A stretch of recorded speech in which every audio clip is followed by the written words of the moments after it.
the Chairperson, Excellencies, delegates. The salubrious environment of the green city of Sharm el-Sheikh will undoubtedly inspire our discussions at COP27 to a successful conclusion.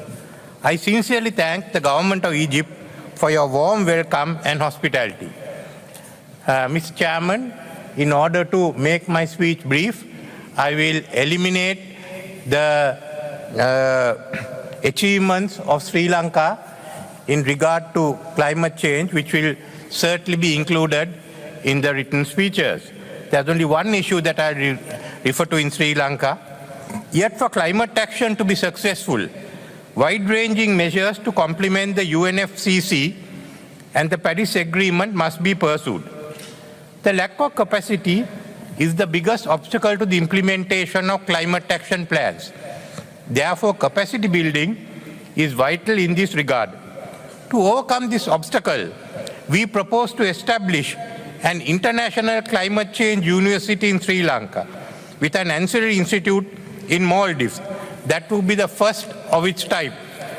This seat of learning can be a transdisciplinary global center for green and blue studies, for scientists, environmentalists, researchers, policymakers, development practitioners, and of course, students the world over to interchange knowledge transcending national and disciplinary boundaries.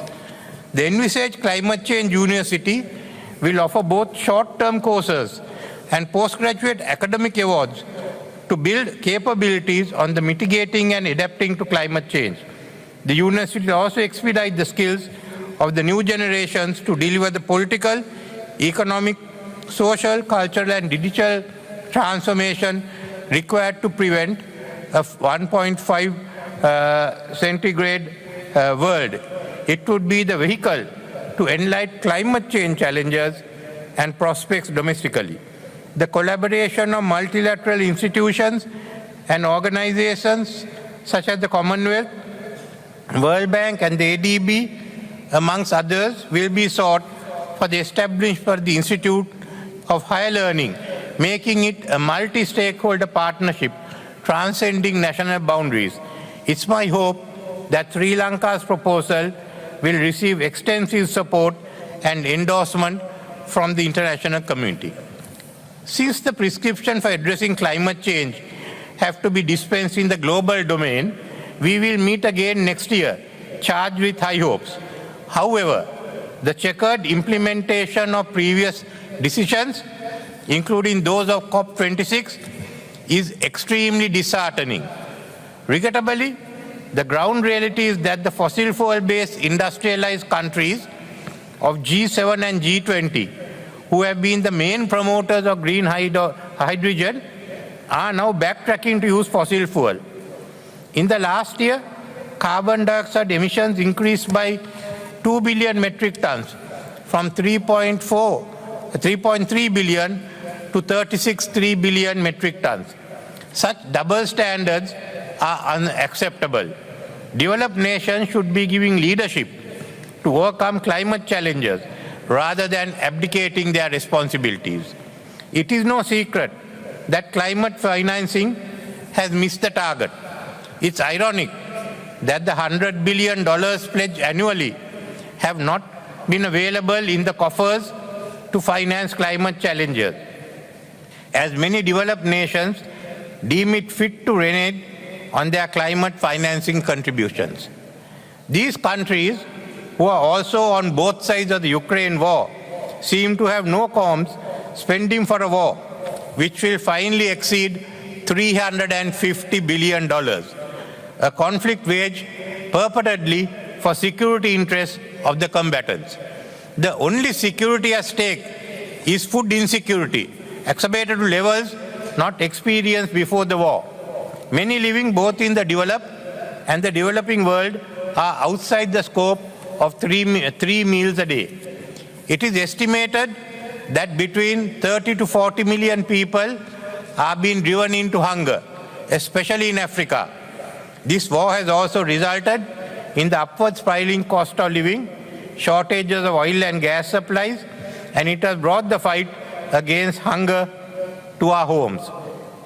Expectedly, it has led to the curtailing of much required climate financing pledged by these very same countries. The issue we have is not of finding the party responsible for the war, but the party that will end the war. Why do we need this funding? It is known fact that the practice of colonialism transferred the rich resources of Asia and Africa to Europe and were used to industrialize their countries. We became poor from this plunder. This unbridled industrialization of the developed economies is also the root cause of climate change, the consequence of which we, the poor countries, are forced to suffer. Our problems are augmented due to the absence of adequate funding. Therefore, those in South are facing a double jeopardy, struggling to develop economically while fighting to protect the living standards of our population. It is therefore imperative that the developed countries deliver on their pledges in Glasgow by doubling their funding. Adding insult to injury, damages caused by extreme weather conditions are increasing and their impact exceedingly costly. Developing countries who are the worst affected, rising emissions from industrial world need to be compensated for loss and damage. Considering the failure of the developed world in bringing about the much discussed relief, it is proposed that before we get to Dubai for COP28, like-minded nations should meet at ministerial level to discuss the way forward on all aspects of climate financing. This should be followed with the meeting of the heads of government of these countries on the margins of COP28 to display a collective frame of mind to stave off calamity. In conclusion, let me recall the UN Secretary General's recent words that the choice is between collective action or collective suicide.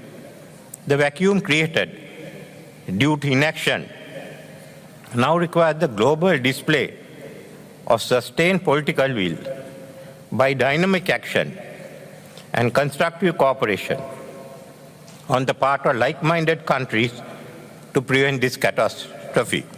Let us traverse this path urgently. Thank you.